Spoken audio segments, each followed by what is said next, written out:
So I think I'm going to do some videos over the next days, next week, or I guess I have about 2 weeks left here.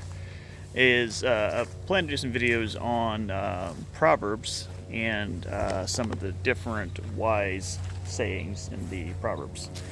Now, I want to reflect a bit though first on Proverbs itself, which Proverbs is it's a bit of an outlier, I would say, in terms of the Bible.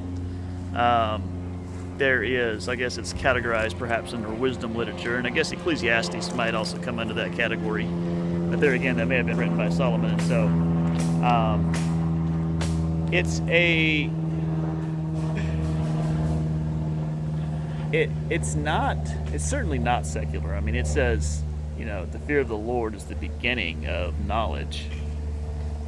So, but at the same time, it has such a different feel to it than so much of the rest of the Bible. There is,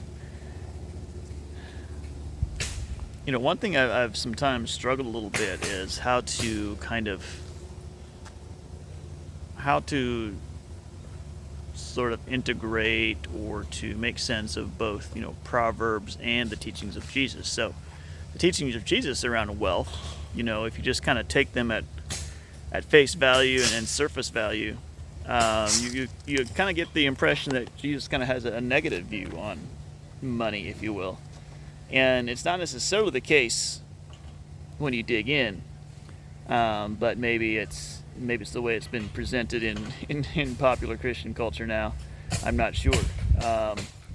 But, Jesus certainly taught about the dangers of wealth, certainly. Or for sure the dangers of, I would say, of mammon, the spirit or the lies behind an incorrect relationship with money. And but Proverbs as a whole is very pro money, right? It's giving you strategies on how to get and retain wealth, and essentially how to get rich, if you will. And in the New Testament, there's seemingly very little emphasis on getting rich. Now, there are instructions for rich people, so you could argue that there were rich people in the church, and it was expected that there would be rich people. And so anyway, squaring the two is kind of interesting. And I feel like God gave me a bit of a revelation on how to square the two, but the sad thing is I forget what He said, so that's not helpful for this video. But there are certainly, even though I would say on the whole Proverbs is very pro money, I would say that there are certain cautions or certain there's some balance in there, if you will, too, on that. It's, hey, better to have,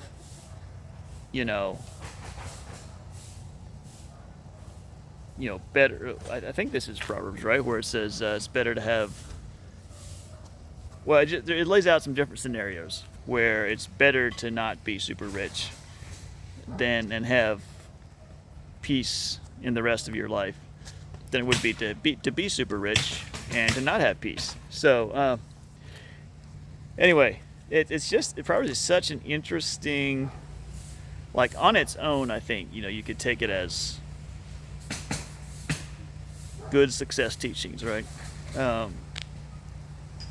But then to kind of juxtapose it against the New Testament is interesting. And you could argue that, well, the New Testament was written with Proverbs as a backdrop to it, and that the Jewish culture was very pro-money, very pro-wealth. And so it's not that Jesus was anti-wealth or anti-money. In fact, He said, use it to make friends and that will welcome you into eternal dwellings or whatever. Um,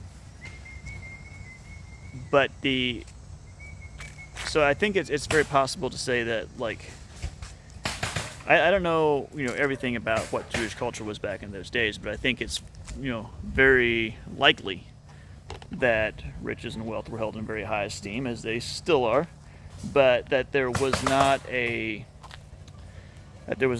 religious antagonism, maybe, towards wealth, uh, different than what there can be today.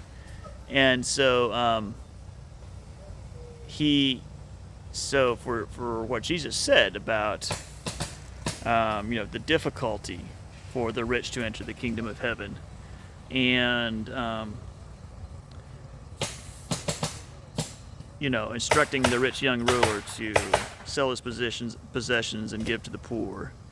Some of those things may not have.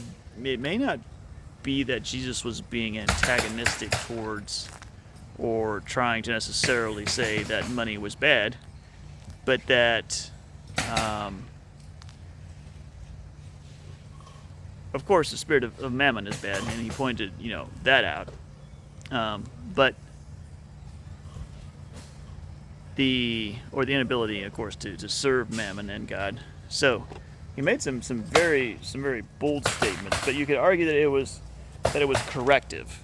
That the Jewish culture had skewed too far to where being rich and being holy had even started to kind of become a little, like, kind of connected, right? Like, and you could even say, like, it's not a big leap from the way that God set it up in the Old Testament, as far as, like, hey, if you follow me, then I will bless you.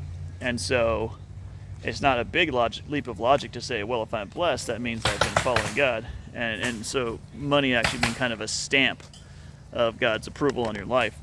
So I don't know if there were some things like that Jesus was actually kind of offering some correction on, so that, I don't think that Jesus was against rich people.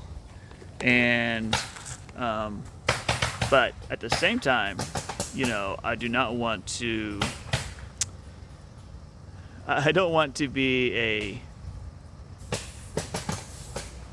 it's so easy. If you're pro-wealth, you can do the very same thing that the anti-wealth people can do, right? You can twist the scriptures to kind of fit your perspective.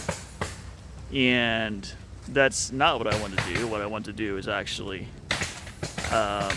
come to the scriptures for my perspective and get the perspective from scripture, and then take that into my world, rather than get a perspective on wealth from my world and then try to make it fit into my scriptures.